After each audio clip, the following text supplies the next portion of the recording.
Assalamualaikum warahmatullahi wabarakatuh. Perkenalkan, saya Hasni Mudarti, mahasiswa MTI dari UIN Mahmud Yunus Batu Sangkar. Kali ini saya akan mencoba membuat video seminar proposal saya dengan judul Analisis Kepemimpinan Transformasional Kepala Sekolah dalam Optimalisasi Pelaksanaan Kurikulum. Analisis kepemimpinan transformasi kepala sekolah dalam optimalisasi pelaksanaan kurikulum. Penelitian ini menganalisis pengaruh kepemimpinan transformasional kepala sekolah terhadap optimalisasi pelaksanaan kurikulum di SDN 16 Lalakuli, Kecamatan Lubotaro. Adapun latar belakang masalah dari proposal saya ini, yaitu pentingnya pendidikan, di mana pendidikan sebagai proses mencapainya kebahagiaan dunia dan akhirat. Kepala sekolah diharapkan menjalankan perannya sebagai pemimpin yang visioner dan inspiratif, sesuai dengan prinsip-prinsip kepemimpinan transformasional untuk meningkatkan kualitas pendidikan dan pelaksanaan kurikulum di sekolah. B. Batasan masalah. Mengingat luasnya masalah, maka peneliti membatasi penelitian ini supaya lebih terarah. Adapun batasan masalah ini adalah yang pertama, bagaimana transformasi kepala sekolah terhadap optimalisasi pelaksanaan kurikulum. Yang kedua, bagaimana pengaruh perubahan kurikulum terhadap hasil kinerja guru dan murid. C. Rumusan masalah. Berdasarkan latar belakang permasalahan di atas, maka permasalahan dalam penelitian ini dapat dirumuskan sebagai berikut. Apakah pengaruh kepemimpinan transformasi kepala sekolah terhadap optimalisasi pelaksanaan kurikulum di SD Negeri 16 Lalakuli, Kecamatan Lubuk Taro? Selanjutnya, D. Tujuan penelitian.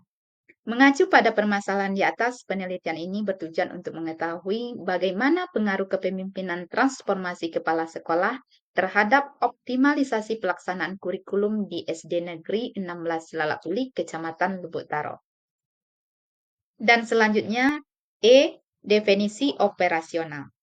Ada beberapa hal yang akan saya bahas di dalam definisi operasional ini. Yang pertama yaitu tentang kepemimpinan. Yang kedua tentang pemimpin transformasional. Dan yang ketiga tentang kepala sekolah. Dan yang keempat tentang optimalisasi. Dan yang kelima tentang pelaksanaan. Dan yang keenam tentang kurikulum.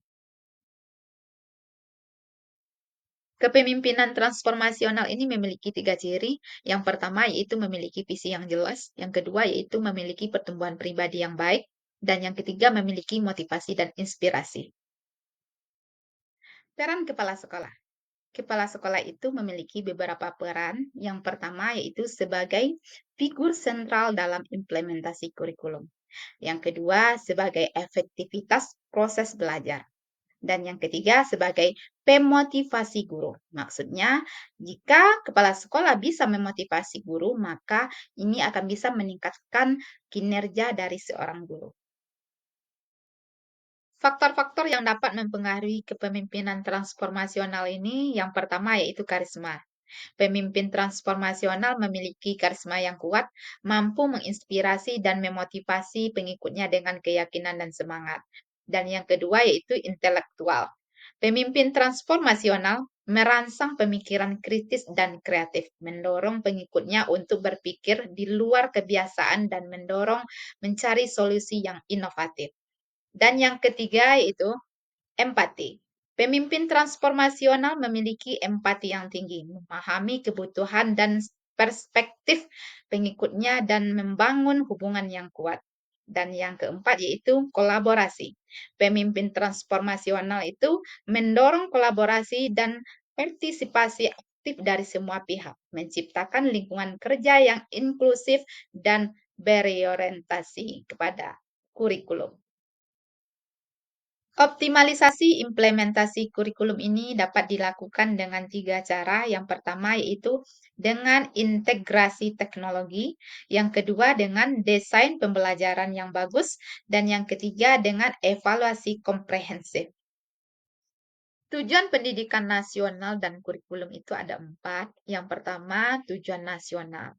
Tujuan nasional ini mencerdaskan kehidupan bangsa, mengembangkan potensi peserta didik, dan membentuk manusia beriman, berakhlak mulia, sehat, berilmu, cakap, kreatif, mandiri, dan bertanggung jawab. Yang kedua yaitu tujuan institusional. Tujuan yang harus dicapai oleh setiap lembaga pendidikan dirumuskan dalam bentuk kompetensi lulusan setiap jenjang pendidikan. Dan yang ketiga yaitu tujuan kurikuler. Tujuan yang harus dicapai oleh setiap bidang studi atau mata pelajaran, mendukung dan diarahkan untuk mencapai tujuan institusional. Kemudian yang keempat yaitu tujuan pembelajaran. Tujuan pembelajaran ini adalah kemampuan yang harus dimiliki oleh peserta didik setelah mempelajari materi pembelajaran tertentu dalam satu kali pertemuan. Dasar-dasar kurikulum dan prinsip-prinsipnya itu ada empat. Yang pertama itu dasar agama, yang kedua dasar falsafah, yang ketiga dasar psikologi, dan yang keempat adalah dasar sosial. Metode penelitian. Yang pertama, jenis penelitiannya. Penelitian ini menggunakan metode kualitatif untuk mendapatkan data deskriptif berupa lisan, tulisan, dan perilaku yang dapat diamati oleh subjek. Metode ini dipilih untuk memahami secara mendalam analisis kepemimpinan transformasional kepala sekolah dalam optimalisasi pelaksanaan kurikulum. Dan yang kedua, tempat dan waktu. Penelitian ini dilakukan di SD Sekecamatan Lubuk Taro, Kabupaten Sijunjung. Kemudian penelitian ini dilakukan pada bulan Oktober sampai beberapa bulan ke depannya. Sumber data dari penelitian ini berasal dari sumber primer, yaitu berasal dari Kepala Sekolah SDN Kecamatan Lubuk Taro, kemudian guru bidang studi SDN Kecamatan Lubuk Taro, dan juga dari peserta didik SDN Kecamatan Lubuk Taro. Teknik pengambilan sampelnya diambil secara purposive sampling dan bersifat snowball sampling.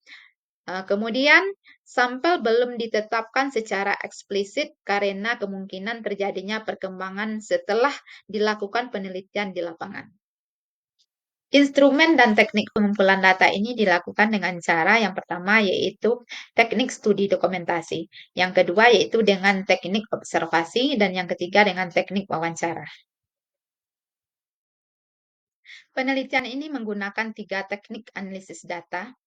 Yang pertama yaitu reduksi data, yang kedua penyajian data, dan yang ketiga penarikan kesimpulan dan verifikasi data. Teknik penjamin keabsahan datanya yang pertama yaitu menggunakan triangulasi sumber, kemudian triangulasi metode. Demikianlah seminar proposal saya. Saya Hasni Mudarti mengucapkan terima kasih. Assalamualaikum warahmatullahi wabarakatuh.